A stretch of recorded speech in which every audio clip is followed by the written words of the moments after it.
Hey, Buff Nation. Welcome to the Buffalo Stampede. I'm voice of the Buffs, Mark Johnson. We continue our series of catching up with CU football coaches. And I think you know this guy, a great Buff. He's a great coach for the Buffaloes. He's the offensive coordinator and the wide receivers coach.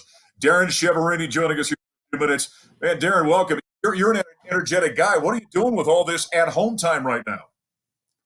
Man, it's been interesting to say the least. I mean, just trying to find things to do, watching a ton of film, just spending time with your family. Obviously, these are kind of unprecedented times in our country's history, and just trying to make the most of it at home with the people that you love, and making sure everybody's healthy and safe. Now, I'd have to think that during this time, you got a little downtime right now, or at least time at home as we're talking about. You've got a new head coach. There's new, I would think, vernacular and new offensive schemes going in and all these different things. So I guess it's giving you that opportunity, right? Yeah, obviously, me and Coach Durrell have history. He was my position coach when I played here at Colorado from '95 to '98. Really, really good football coach, good person. And as far as the offensive scheme goes, what's been good is that there's still a lot of guys that were here in 18 when I called the offense the last time, and so there's a lot of carryover with the concepts and the schemes, and even like last year with Coach Johnson, we kept a lot of the verbiage for the passing game. So there's a lot of stuff that guys can be familiar with. It won't be an entirely new scheme. Obviously, when you have a different play caller, there's different things that a guy likes, and the guy's going to call and try to get to. But learned a lot of things during that year, and I think it's going to help us going forward. Chef, how about having a new staff as being the offensive coordinator? You've got to have a little continuity with those guys as well. As this kind of break we've all had made that process a little bit tough? We have obviously new quarterback coach, a new line coach, a new tight end coach. And we got Hags back. So I've just been trying to keep them up, get them caught up on all the verbiage and on the installations. And it's been good. We've been getting a lot of things accomplished. We've been holding meetings with our offensive units, our groups, our position groups. So it's been very productive.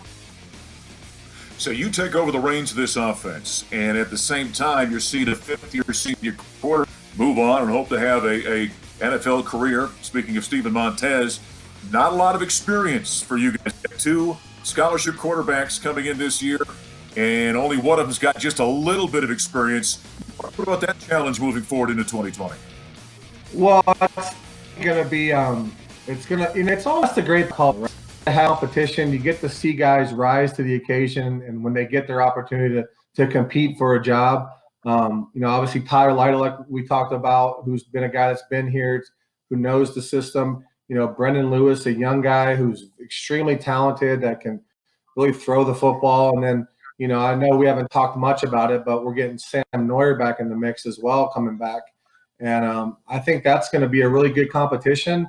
There's really good skill around him. I mean, the receiving core, even losing LaVisca and Tony, who I think both will get drafted. Katie Nixon coming back with Daniel Arias.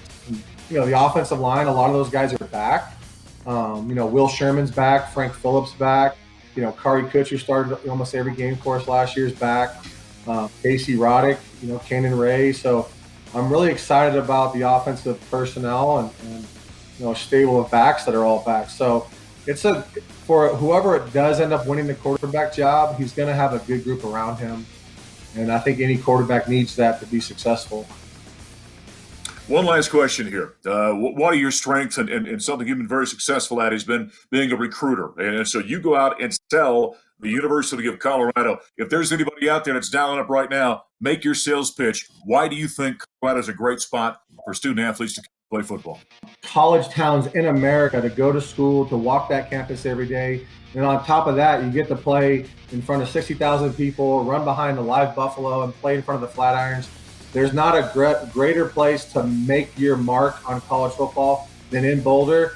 And Boulder is ready to take that next step and be back amongst the elite of college football. And I believe that we're getting close to that. We haven't got over the hump yet, but someone like you coming into this program is going to help us get back to the elite of college football. All right, that's the offensive coordinator, Darrin Chiaverini for the Colorado Buffaloes. That one guest on the Buffalo Stampede. I'm voice of the boss, Mark Johnson, the at-home edition. We'll talk to you next time.